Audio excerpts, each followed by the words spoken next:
안녕하세요. 성공예감 이대호입니다.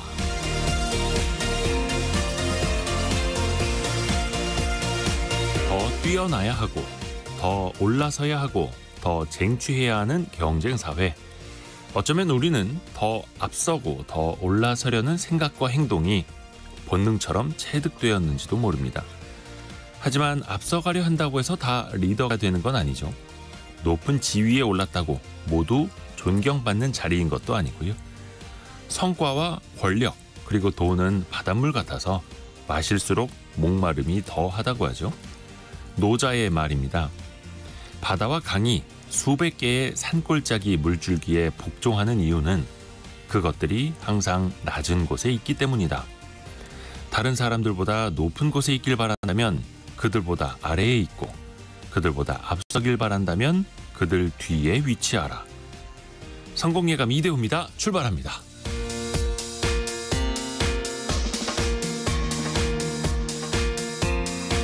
안녕하세요. 이대호입니다. 8월 23일 금요일.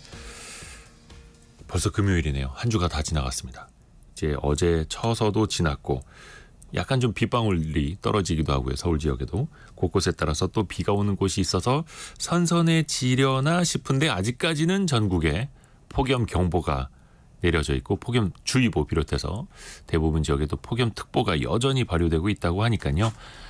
조금만 더 견뎌보시죠. 어떻게 드릴 말씀이 없습니다. 견뎌보시죠. 좀 더.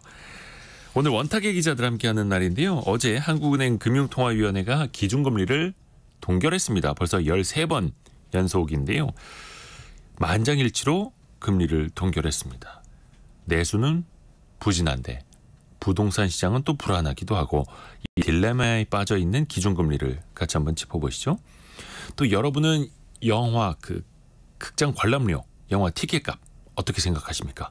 최근에 배우 최민식 씨가 너무 비싸다 이런 발언을 한 뒤에 이 관람료를 둘러싼 논쟁이 또 한번 불붙고 있는데요. 관객, 배우, 극장의 눈높이가 저마다 다릅니다. 여러분은 어떻게 생각하시는지도 계속해서 의견을 좀 보내주십시오. 경제상식 퀴즈도 나갑니다. 4글자가 될 수도 있고 2글자가 될 수도 있는데요. 개막 전부터 전 경기가 매진이 됐었죠. 올해 이 스포츠의 누적 관중이 847만 명을 돌파했다고 합니다. 폭염도 막을 수 없는 기세입니다. 이 추세라면 1000만 관중도 기대해 봄직하다 하고요. 관련된 스포츠 관련된 예능도 흥행을 하면서 젊은 층이 또 많이 보러 오고 있다고 하네요. 순위 경쟁도 치열해져서 또 보는 맛이 있다고 하고요. 오늘 또 금요일이라 경기장 찾으시는 분들 많이 계실 텐데요. 대표적인 프로 스포츠죠. 예, 누가 던지면 누가 치고 또 누구는 뒤에서 달리가고 있고. 예, 요 프로 스포츠 4글자로 보내주셔도 좋고요. 2글자로 보내주셔도 좋습니다. 참고로 저랑 이름이 똑같은 유명한 이 선수도 있었죠. 자, 여러분이 응원하시는 팀 그리고 이걸 관람하셨던 어떤 추억담, 응원하는 메시지 다 같이 보내주셔도 좋습니다. 짧은 문자 50원, 긴 문자 100원이 드는 샵 9730이나 그리고 KBS 콩이 열려 있고요. 추첨을 통해서 다양한 선물도 계속해서 보내드립니다. 유튜브를 통해서도 원탁의 기자들 만나보시죠. 성공예감 이대호입니다. 자주 검색하시면 성공이 가까워집니다.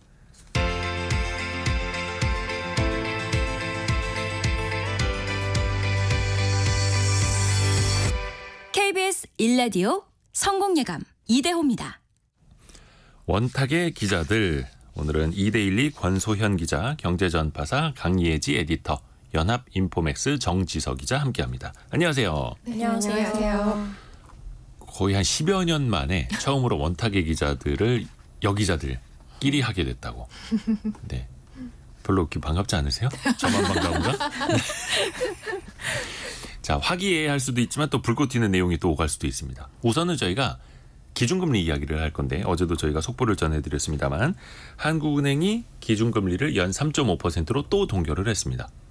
요 지점에서 만약에 우리가 금통위원 중 한 사람이었다면 우리는 어떤 결정을 했을까? 상상을 하면서 좀 얘기해 주실 수 있을까요? 저라면 일단 동결 같은 판단 할 것 같은데요. 일단 어저께 이제 한국은행이 금통위에서 이제 만장일치 동결을 했는데 다들 이제 주목하시는 게 하는 설립 이래 횟수로나 기간으로나 역대 최장 동결이다라는 점에 좀 주목을 하시는 것 같아요.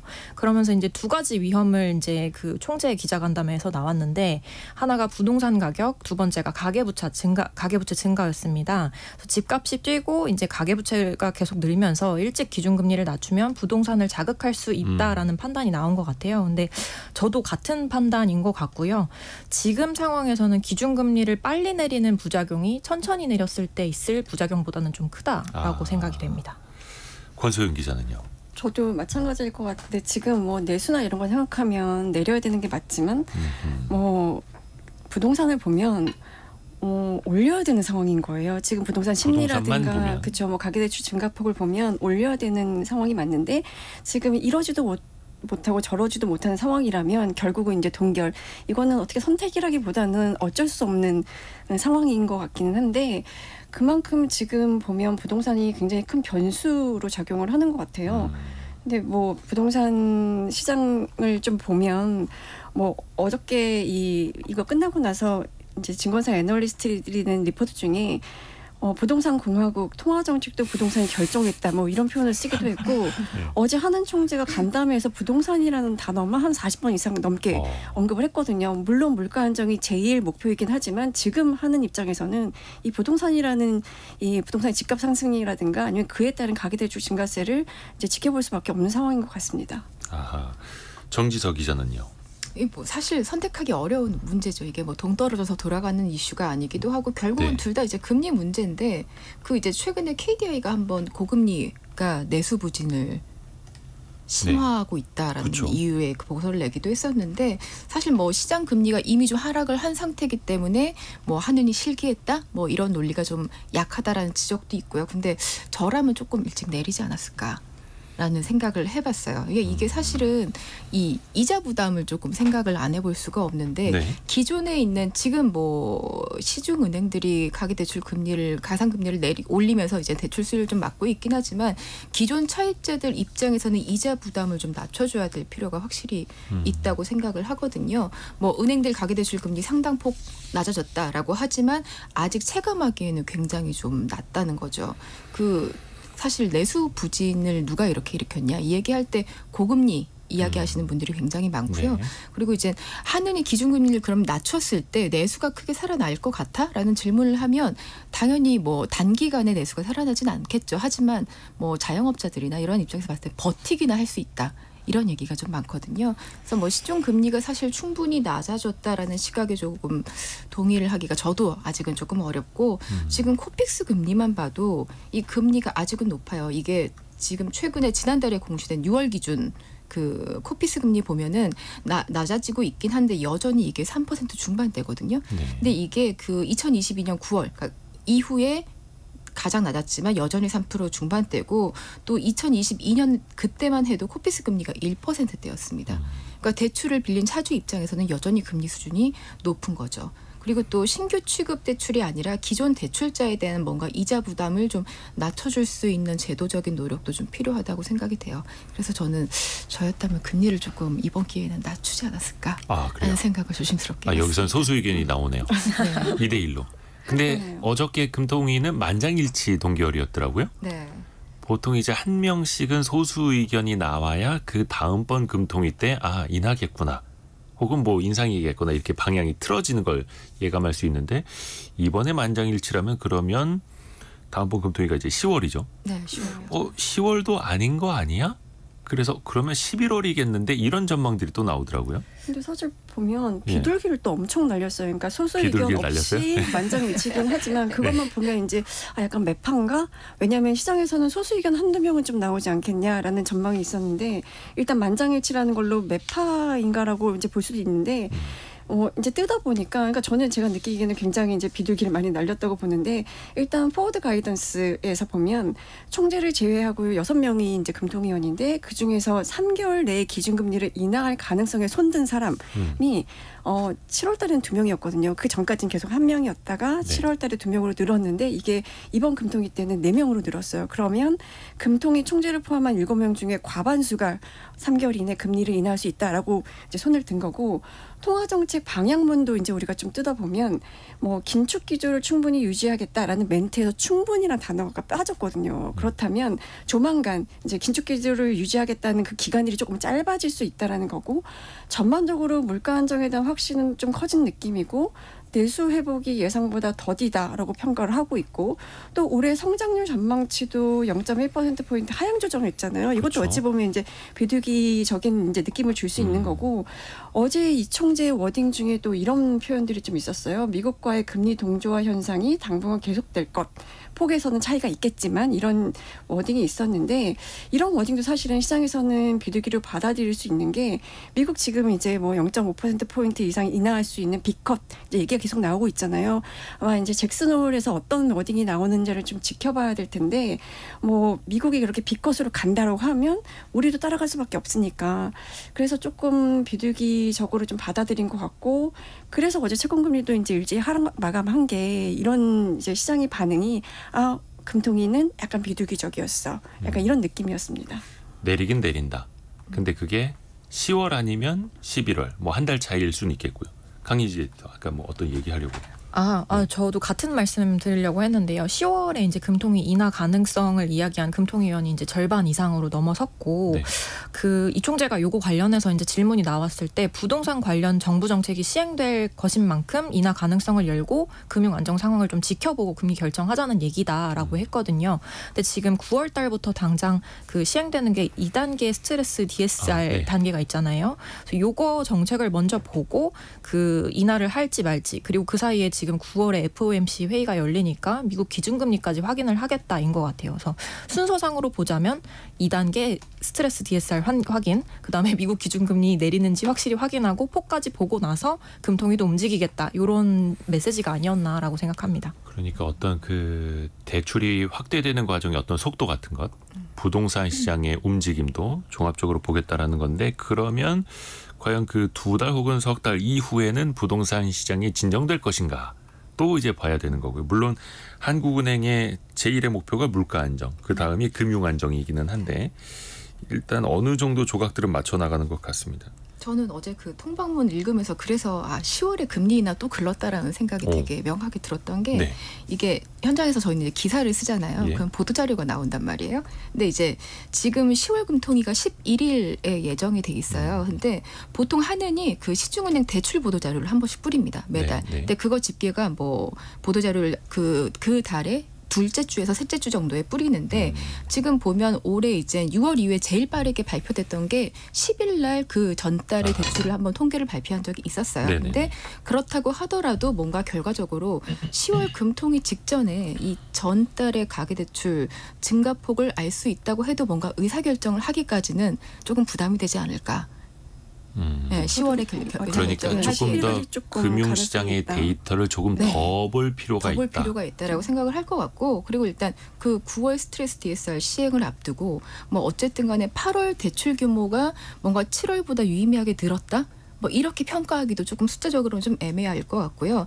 지금 실제로 어쨌든 간에 9월 스트레스 DSR이 시행된다고 하더라도 자금 집행 시점을 또 고려를 해야 되거든요. 그러니까 실제로 은행이 대출 서류를 냈지만 그 돈이 언제 나갈 거냐. 네. 그러니까 이걸 좀 보면 10월에 확인하면 이제 9월까지 뭔가 정부 정책이 9월에 스트레스 DSR을 시작을 하지만 그게 10월에 성과를 냈다? 라는 이야기를 가져오기도 되게 쉽지 않을 것 같아요.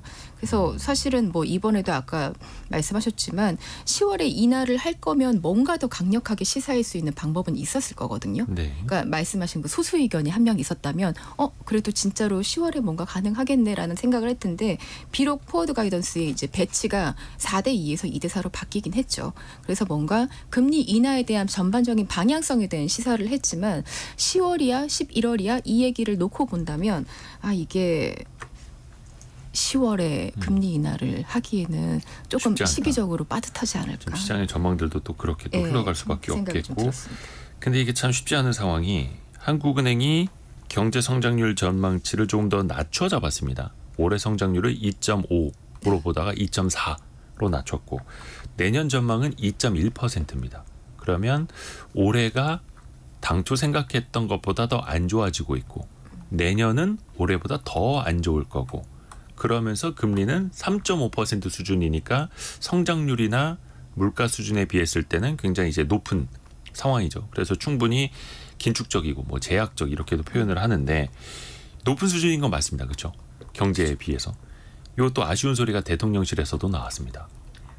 저는 이거 보고 조금 놀랐어요. 그러니까 기사 제목에 뭐 내수 진작 측면에서 아쉬움 뭐 이렇게 이제 달려서 나왔는데 물론 뭐 금통위의 고유 권한이라고 이제 전제를 깔고 얘기를 하긴 했지만 저렇게 금통위 결정이 내려진 날 대통령실에서 대놓고 얘기한 게 사실 상당히 이례적이긴 하거든요.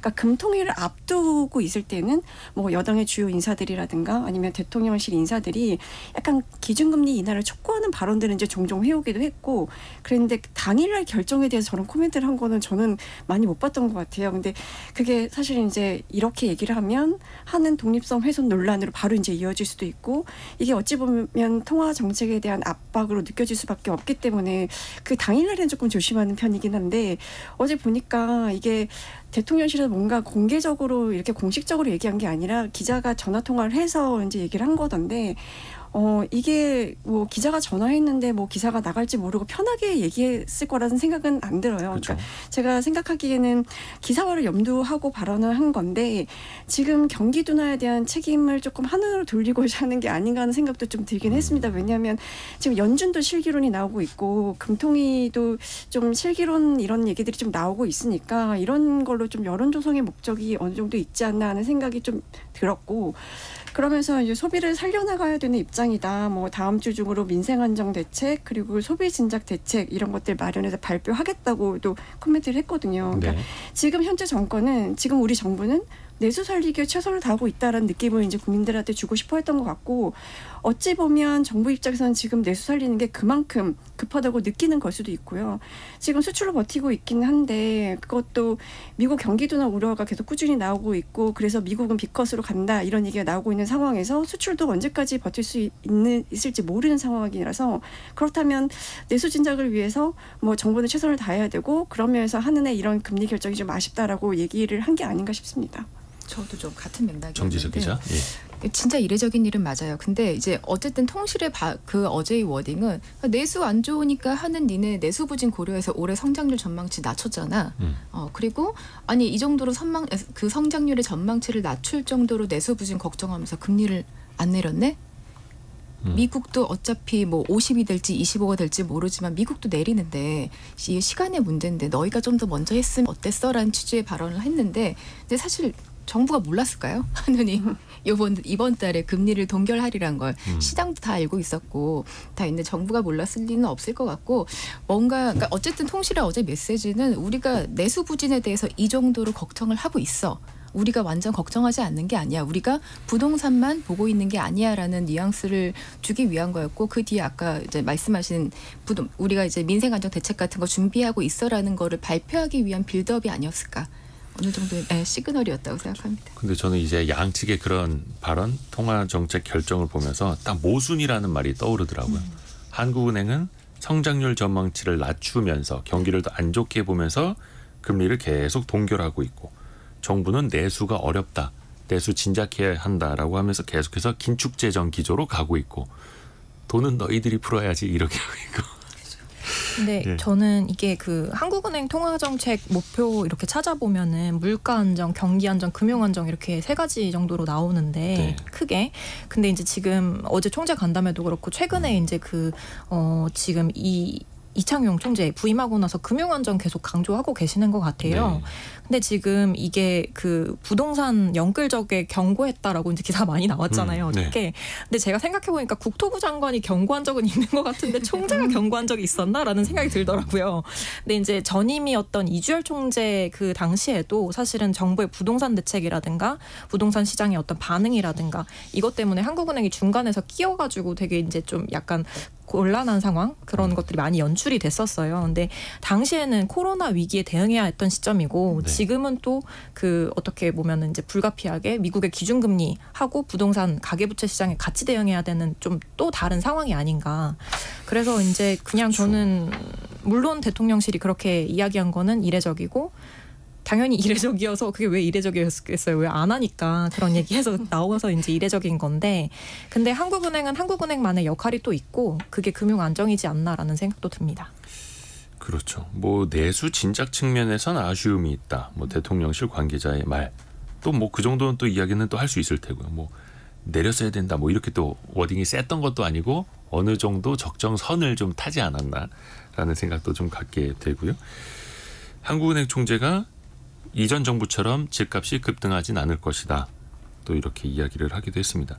참 중요한 게 집값이다 보니까 또 이게 근데 지역에 계시는 분들은 또 체감이 잘 안 되시는 분들도 있고 서울 또 서울 중에서도 체감이 안 되는 지역도 분명히 또 있고 일종의 이제 쏠림 현상이기도 한데 돈은 또 언제나 그렇게 쏠리면서 다니기도 하고 근데 이 금리 정책은 전국적으로 전 국민에게 미치는 영향이기도 하고 참 이게 항상 미스매칭이 나타날 수밖에 없는 어려운 지점이죠.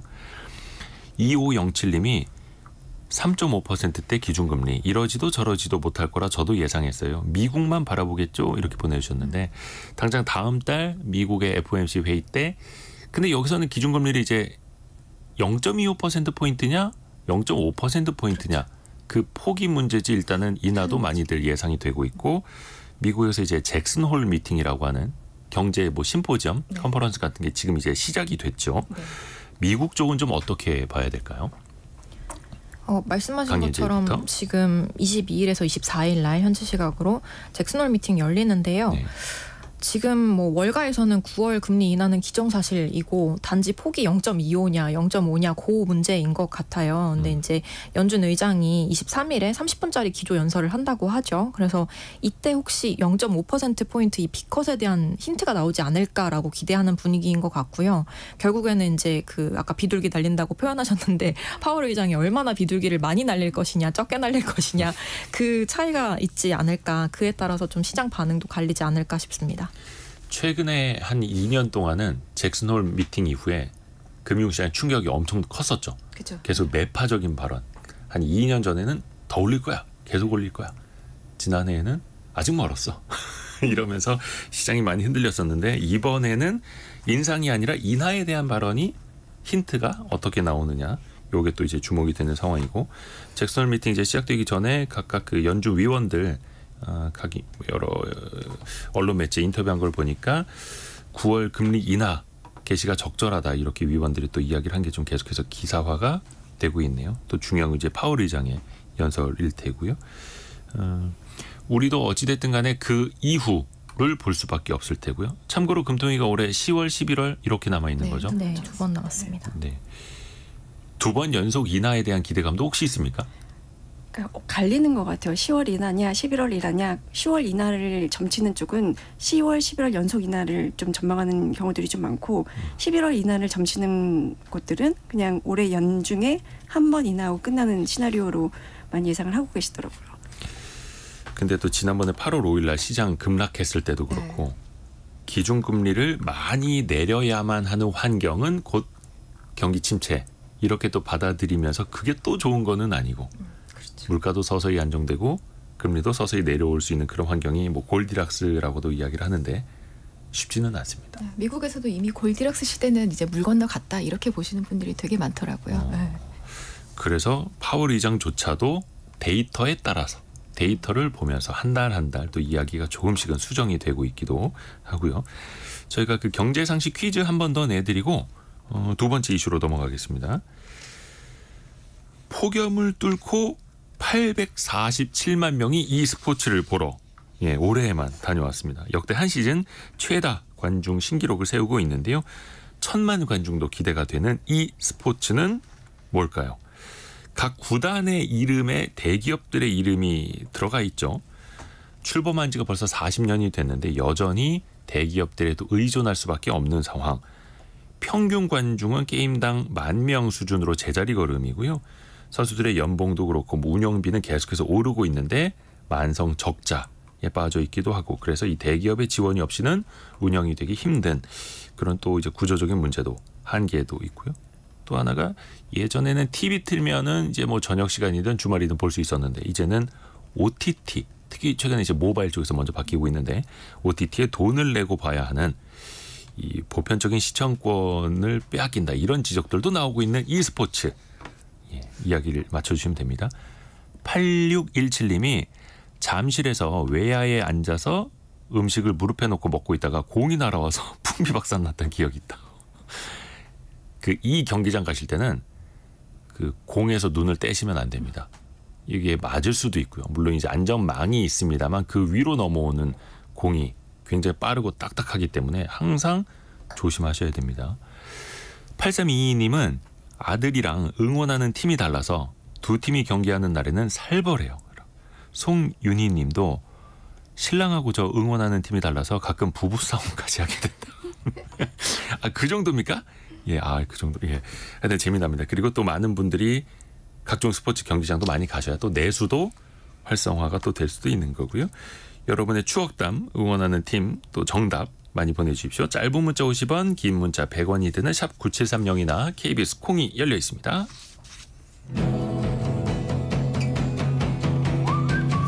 오늘의 움직임에 주목하고 세상의 흐름을 놓치지 않습니다. 여러분의 내일을 응원하며 성공의 열쇠를 함께 찾아갑니다. 성공예감 이대호입니다. 우리 세 분의 기자님들은 마지막으로 영화관 가보신 게 언제예요? 저는 그래도 비교적 최근에 다녀왔습니다. 뭐 보셨어요?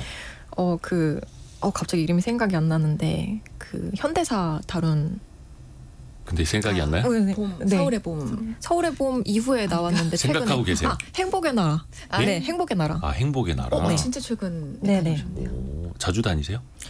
저는 생각해봤는데 코로나 때는 거의 한 1, 2년 가까이 영화관을 안 가다가 최근 들어서 좀 횟수가 잦아진 것 같아요. 최근에. 네. 정지석 기자님은 마지막으로 가신 게 언제? 저는 진짜 어렸을 때부터 영화관에서 살았었는데 요즘에 마지막으로 안 그래도 앱 들어가면 이제 최근에 본 영화 목록 나오잖아요. 그거 봤더니 듄2가 마지막 영화더라고요.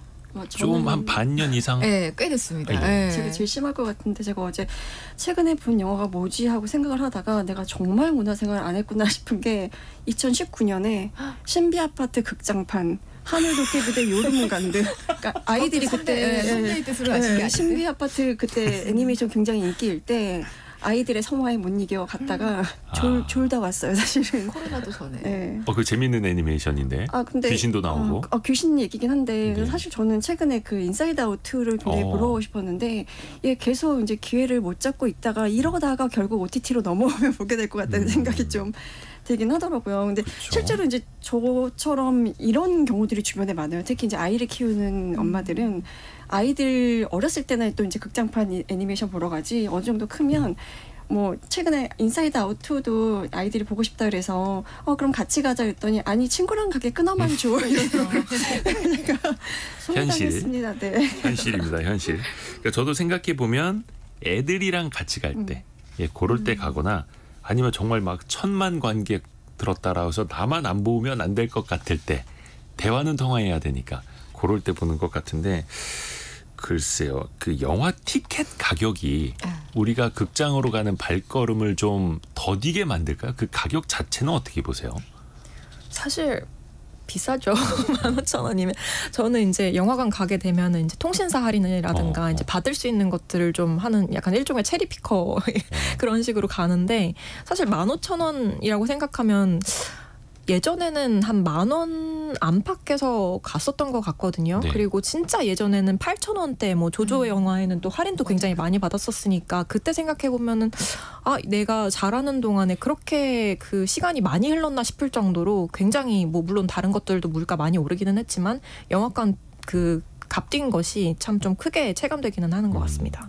다른 분들이 느끼시기엔 어때요? 요즘에 그 일반적인 자리가 15,000원? 15,000원. 네. 물론 이제 극장에 따라서 시간대나 좌석 뭐 앞뒤 자리에 따라서 좀 달리 받기도 합니다만 일단 15,000원이라고 생각을 하고 적정하다 혹은 비싸다.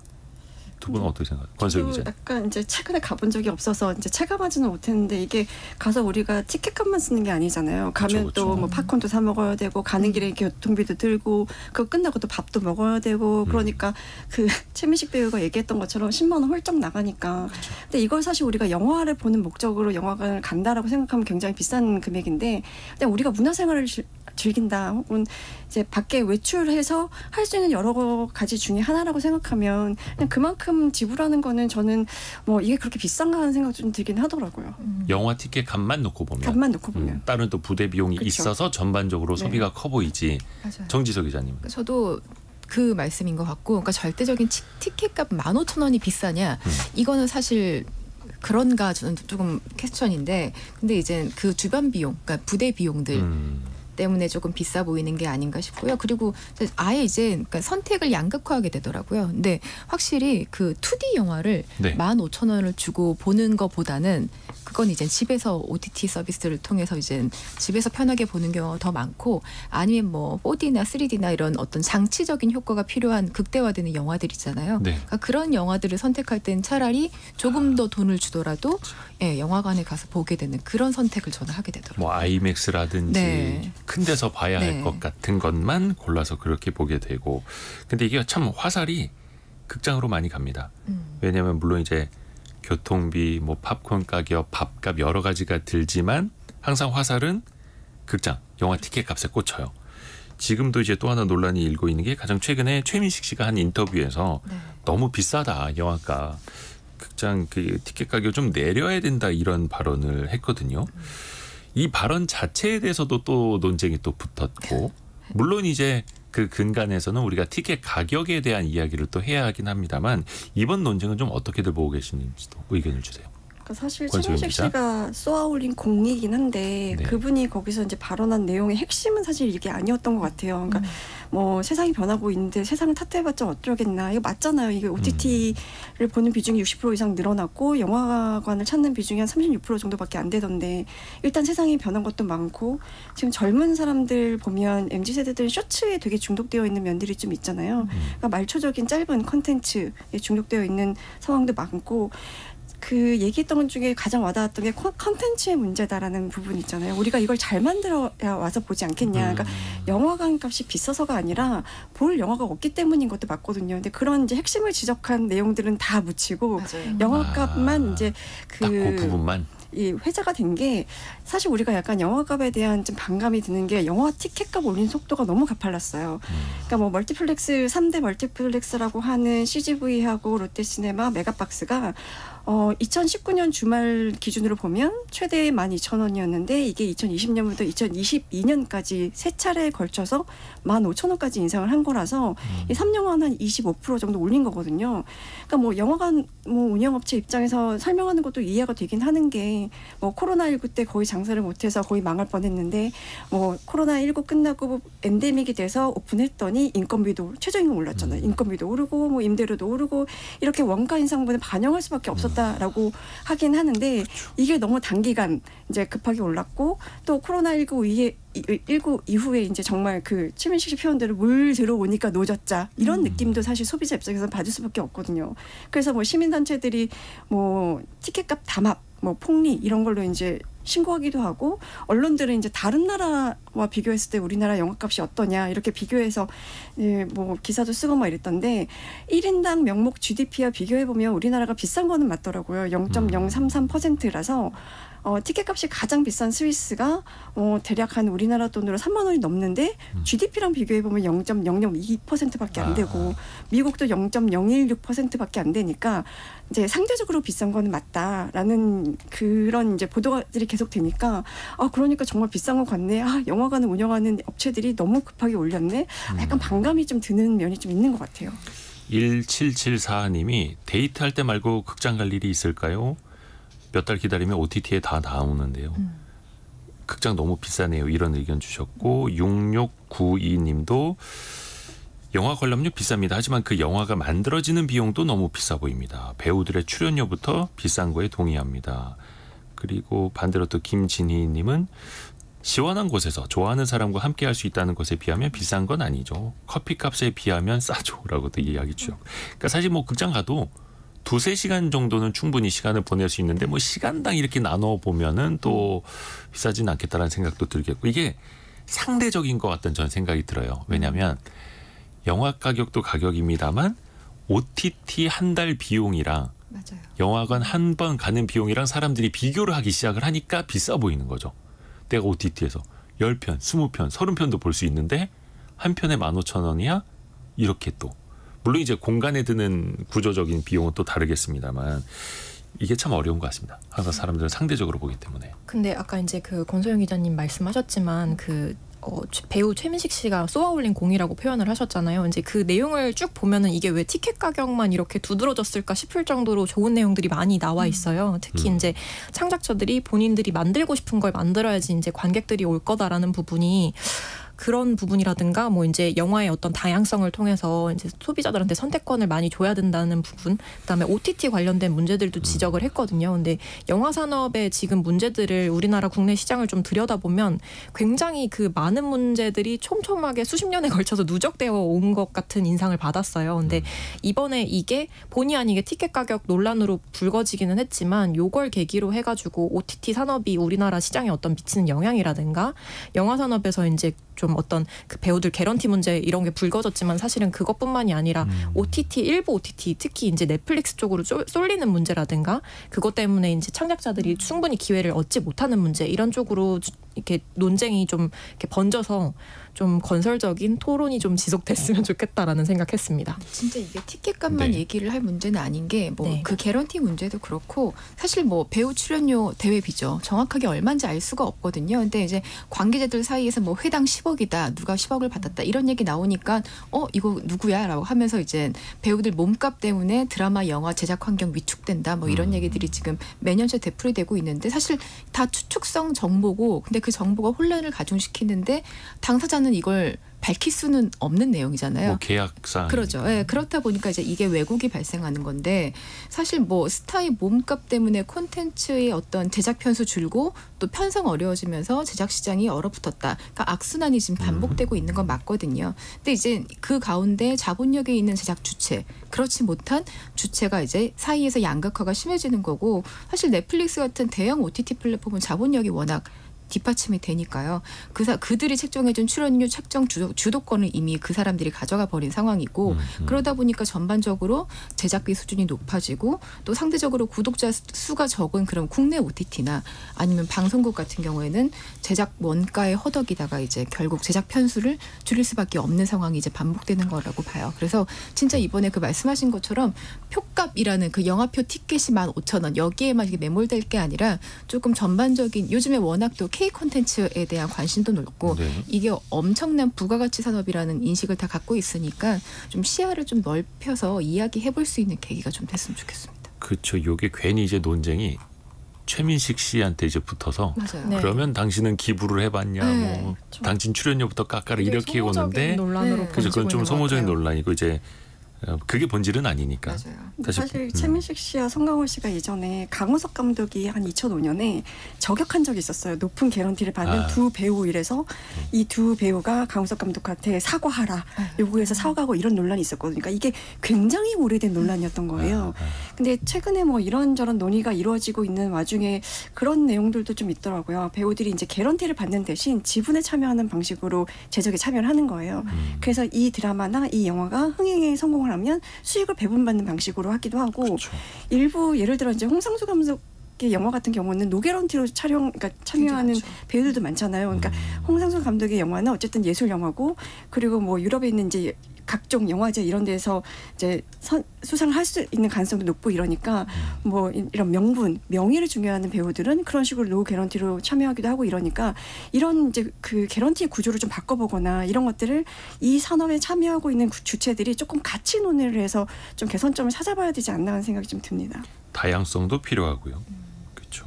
우리가 항상 그 뭐라 해야 됩니까? 스크린 점유율 이런 것도 이야기할 때 많이 이야기를 합니다만 항상 이제 또 블록버스터 하나 터졌을 때 사람들이 또 많이 몰려가고 그러다 보니까 극장들은 어떻게 해서든 거기서 수익을 최대화해야 하니까 다양성보다는 집중을 선택하게 되고 그래서 또 다른 영화들은 더 밀려버리고 근데 여기서 잠깐 또 이야기를 조금이라도 하면 좋을 게 티켓값의 3% 정도 500원씩 내던 영화 발전 기금이 있습니다. 근데 정부에서 이거 좀 부담을 많이 덜어준다라고 하면서 각종 기금, 부담금을 좀 없애는 흐름으로 가고 있지 않습니까? 이거는 계속 유지하는 게 맞을까요? 없애는 게 맞을까요? 500원 붙는 것. 15,000원에 원 안쪽이거든요.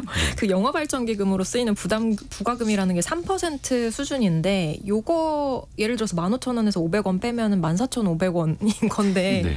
14,500원이어서 싸고 15,000원이어서 비싸니까 국민의 부담을 줄여준다라는 모르겠네요. 논리가 어떤 건지 잘 잘 모르겠습니다. 와닿지 않죠. 네. 실제로 이거를 14,500원도 내려서 팔지도 의문이고 이게 영화 발전 기금인 거잖아요. 그리고 이 기금을 통해서 뭐 독립예술 영화 이런 것들을 지원하는데 그렇죠. 이게 없어짐으로 인해서 느끼는 국민의 체감은 크지 않은데 이게 정말 필요한 이제 예술 영화 이런 제작하는 분들에 대한 타격은 좀 큰 거라서 저는 이거는 조금 반대하는 네. 입장입니다. 2926님이 저는 관람료가 비싸서 헌혈하고 영화 관람권 2장 받아서 보고 있습니다.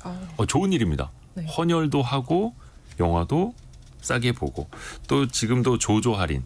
저는 이제 가끔 볼 때 주말에 가는데 아침에 조조 할인 10시 정도까지는 가면은 10,000원입니다. 엄청 할인됩니다. 통신사 할인도 또 받을 수 있고 너무 알뜰한가요? 벌써 시간이 다 됐네. 2대1리 권소연 기자, 경제전파사 강예지 에디터, 연합인포맥스 정지서 기자 함께했습니다. 고맙습니다. 감사합니다.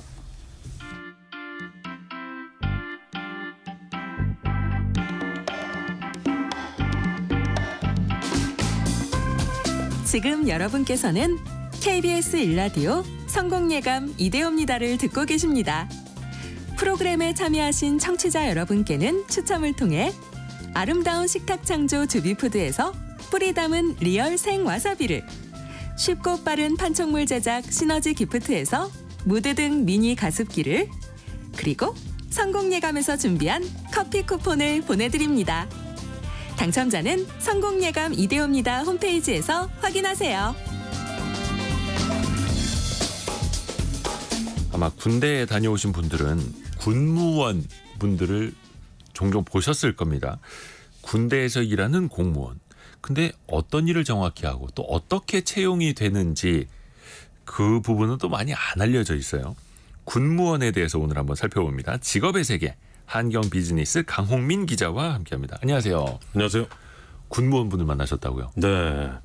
이 제가 만난 분은 이 국방부 군무원 정책과에서 근무하는 예. 분이었는데 이분이 이제 군무원 채용을 담당하는 여성 군무원이었습니다. 군무원 채용을 담당하는 군무원. 그렇죠. 네. 보통 이제 군무원을 채용할 때 서류 전형부터 면접 그리고 최종 합격까지 통보 업무를 하고 있는 분이었는데 이분 얘기를 들어보니까 이분이 그 할아버지와 아버지가 이제 공무원이라 어릴 적부터 이 공무에 관한 직업이 굉장히 친숙했다고 해요. 그럴 수 있잖아요. 네. 그래서 이제 그 주변에 또 우연찮게 그 군무원 직업을 가진 지인과 이야기를 하다가 나도 이제 그러면 군무원을 준비를 해봐야 되겠다라고 이제 마음을 먹은 케이스였고 일반적으로 군무원과 이제 현역 군인과 좀 헷갈리실 텐데 모두 특정직 공무원에 속하긴 하지만 군무원은 이제 준군인 신분이라는 점이 현역 군인과 좀 차이가 있었습니다. 특정직 공무원. 근데 그 군무원 중에서도 종류가 많은가 봐요. 굉장히 많고 다양하게 좀 나눠져 있는데 크게 일반 군무원 그리고 전문 군무 경력관 임기제 군무원 등으로 나눌 수 있고요. 매년 이제 공채를 통해서 가장 많이 선발되는 분야가 일반 군무원입니다. 그 일반 군무원은 일반적으로 행정직, 군수직, 정보직, 기술직 등으로 직무가 좀 나눠져 있고 두 번째로 말씀드린 이제 전문 군무 경력관은 교관이나 연구원 그리고 간호사 같은 특정 업무를 담당하는 직종으로 보시면 되고요. 그리고 이제 임기제 근무원은 보통 이제 계약 근무원으로도 불리는데 네. 변호사나 회계사 같은 이제 전문 지식이나 자격이 요구되는 직무인데요. 이 분야는 보통 이제 군 내부에서 전문 인력이 필요하다고 판단되는 경우에만 계약직으로 채용을 하고 있습니다. 아하. 그리고 또 군 부대에서 일하다 보니까 어느 곳에서 어떻게 일하게 되는지도 궁금합니다. 근무지는 어떻게 배치되어 있는 거예요? 굉장히 중요하죠. 예. 보통 이제 군무원 시험에 합격하게 되면 근무지를 배정받게 되는데 근무지 배정은 군마다 이제 육군, 공군, 해군 그리고 해병대, 국방부마다 조금씩 차이가 있었는데 네. 보통 이제 국방부는 사령부 내에서 순환을 하게 되고요. 국방부가 위치한 서울 그리고 과천, 대전, 부산 등으로 배치가 되는 경우가 많고 그리고 육군의 경우에는 부대 수가 굉장히 많기 때문에 최종 합격을 하게 되면 근무 희망 지역을 1부터 10지만까지 작성을 해서 제출을 하게 됩니다. 1에서 10지만까지. 그렇죠. 굉장히 많죠. 그냥 랜덤이란 뜻이네요.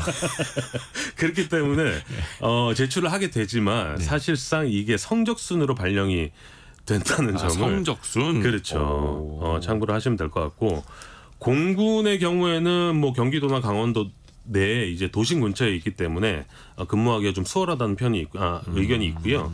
그리고 해군은 인천이나 부산, 진해 같은 해안 지역에 위치해 있습니다. 아까 말씀드린 대로 이제 대부분 이 근무지는 지원자, 합격자의 이 성적 순으로 근무지가 우선 결정되도록 하게 되어 있고 네. 일반적으로 군무원은 5년 이내 순환 보직을 하게 되어 있습니다. 아하. 왜 군인분들도 계속해서 이사 자주 다녀야 되지 않습니까? 그렇죠. 그래서 아버지가 군인인 친구들은 전학도 많이 다니게 되는데 네. 군무원 분들도 좀 비슷한가 보네요. 순환보직이고. 맞습니다. 근데 또 군대에서 일한다고 생각을 하면 아무리 공무원이지만 군인은 아니고 공무원이지만 왠지 그 근무 환경이나 분위기가 좀 되게 딱딱할 것 같거든요. 그렇죠. 군대 내에서 일을 하는 예. 직업이니까 요즘에는 그래도 좀 많이 나아졌다고 합니다. 그럼에도 불구하고 말씀하신 대로 이제 뭔가 상명하복의 문화가 아직 남아 있고 네. 딱딱하다는 느낌이 좀 있는데 반면에 이제 군무원은 군인과 그 직급이 다르기 때문에 서로 상부상조하는 분위기라고 하고요. 특히나 이제 겉보기에는 군인들이 좀 딱딱해 보이지만 팔도에서 다 모이지 않습니까? 그래서 굉장히 그 재미있는 분들도 굉장히 많다고 하는데 이 부대의 특징이나 지휘관의 성향에 따라서 업무 강도나 범위가 천차만별이라고 합니다. 뭐 어느 직장이든 상사에 따라서. 그렇죠. 네. 군인은 뭐 더 하겠죠. 맞습니다. 그러면 일반 공무원하고 이 군무원을 비교했을 때 군무원만의 장단점은 뭐가 있을까요? 이 장단점도 들어봤는데 우선 이제 공무원과 군무원의 장점을 다 활용할 수 있는 직업이다라고 좀 보여졌고요. 이를테면 공무원의 연봉 체계와 같습니다. 이 군무원은. 네. 그래서 이제 연금 역시 공무원 연금 공단에 포함돼 있어서 공무원 연금을 받을 수 있고요. 그리고 이제 잘 아시다시피 이제 PX나 군 병원 같은 군 생활시설 이용이 가능합니다. PX는 이제 면세이기 때문에 일반 판매점보다 훨씬 저렴하다는 건 뭐 군대가 다녀오신 분들은 네. 다 아실 텐데 그리고 이제 군 휴양시설은 군사지역으로 분류되기 때문에 아무나 못 들어갑니다. 그래서 예약도 안 되고요. 그리고 이제 굉장히 잘 돼 있는 곳이 많기 때문에 이런 휴양시설이나 체력단련장도 이용할 수 있는 장점이 있었는데 아까 말씀드린 대로 이제 그 군무원들의 처우 문제가 계속 지적이 되고 있는데 네. 얼마 전에는 일부 부대에서 병력이 부족하다는 이유로 예. 군무원을 각종 이제 전투 훈련에 투입해서 논란이 되기도 했습니다. 군무원은 민간인에 가까운 거 아닙니까? 그렇죠? 군인이 아니니까. 그럼에도 불구하고 이제 지휘관 재량에 따라서 이렇게 전투 훈련에 참여를 시켜서 문제가 된 적이 있었습니다. 그럼 이분들은 또 좀 불만이 높아질 수 있겠네요. 그렇죠. 3589님이 이분 군인이신가? 말투가 굉장히 군인 같으신데요. 공채임에도 불구하고 진급의 기회가 아주 작다. 군과의 갈등도 많다. 이렇게 보내요. 바쁘신 분이셨나 보네요. 짧게. 근데 어찌됐든 간에 군대 내에서 일을 해야 되니까 현실적으로 이런 또 어려움이 있는 거고. 맞습니다. 일단 군무원도 이제 공채고 공무원처럼 이제 채용이 되는 건 아닙니까? 어떤 공부나 어떤 자격이 필요한가요? 아까 말씀드린 대로 이제 그 군무원 직렬에 따라서 공부해야 할 과목도 조금씩 달라지는데 뭐 국어, 국사, 영어는 기본 과목이고 직렬에 따라서 이제 행정법이나 경제학, 건축 토목, 형사 소송법 과 같은 시험 과목으로 좀 나뉘게 됩니다. 제가 만난 분도 한 1년 정도 노량진에서 자취 생활을 하면서 이제 준비를 했다고 하는데 고시 준비하신. 그렇죠. 일반적으로 이제 공시생들처럼 오전 6시에 기상해서 밤 11시까지 학원과 독서실을 병행하면서 이렇게 공부를 했다고 합니다. 근데 그렇게 해서 들어가셨는데 어떻게 직업 만족도는 괜찮으시답니까? 그분은? 직업 만족도는 개인적으로는 굉장히 높았습니다. 그리고 이제 굉장히 성격이 활달한 분이었기 때문에 여성임에도 불구하고 남성이 군대가 이제 대부분이 남성이고 그리고 군무원도 한 80%가 남성이라고 해요. 그렇죠. 주변에서는. 어떻게 보면 이제 여성 군무원이 근무하기가 좀 애로사항이 있을 것 같다라고 보여지기도 하지만 이분은 굉장히 만족하고 있었습니다. 그래요. 시험 볼 때도 필기뿐만 아니라 뭐 또 면접도 되게 중요한가 보네요. 맞습니다. 이분이 한 가지 팁을 알려주셨는데 네. 면접 볼 때 당시에 나왔던 질문이 국방개혁이나 뭐 살면서 힘들었던 점 그리고 그 힘들었던 점을 어떻게 극복했는지 사실은 뭐 통상적인 면접 질문이라고 할 수 있지만 이런 질문이 나왔다고 합니다. 아하. 어떻습니까? 그 공무원 시험도 예전보다는 좀 경쟁률이 떨어졌잖아요. 네. 군무원은 어때요? 군무원도 떨어졌습니다. 점점 이제 경쟁률이 감소하고 있었는데 올해 국방부와 각 군 본부에서 주관한 일반 군무원 채용 평균 경쟁률을 보니까 8대1로 나타났는데 네. 8대1이라고 보면 좀 높다고 볼 수도 있지만 예년과 비교해서 좀 계속 낮아지는 추세였고요. 작년에는 10대1과 비교했을 때는 굉장히 좀 낮은 수치죠. 좀 중간에 그만두는 군무원분들도 좀 늘고 있다고 하던데요. 맞습니다. 이 국회에서 발표한 국방위원회 분석 보고서를 보니까 예. 군무원 임용 후 3년 내에 절반가량은 퇴직을 한다고 나와 있었고요. 전체 퇴직자 가운데 이제 중도 퇴직자, 정년 퇴직자 말고요. 중도 퇴직자 비율이 매년 증가해서 작년에는 75%를 넘어섰다고 합니다. 이제 나가는 이 군무원은 많은데 인력 수급이 제대로 이루어지지 않고 있어서 문제가 좀 지적되고 있는데 이 군무원의 역할이나 지위를 좀 명확하게 하고 인사, 보수가 또 군인과 아까 말씀하신 대로 다르기 때문에 이런 부분을 좀 개선하는 대책이 좀 필요해 보이기도 합니다. 그러네요. 현실적으로 이제 본인이 꿈꿨던 노량진에서 몇 년 동안 준비하면서 꿈꿨던 그 직업과 좀 달라서 떠나시는 분들도 있고. 그렇죠. 3589님이 진급이 TO가 없어서 일반 공무원보다 아주 작다. 휴양시설도 군인과 차별한다. 이렇게 보내주셨습니다. 아까 그분이신가요? 네, 맞아요.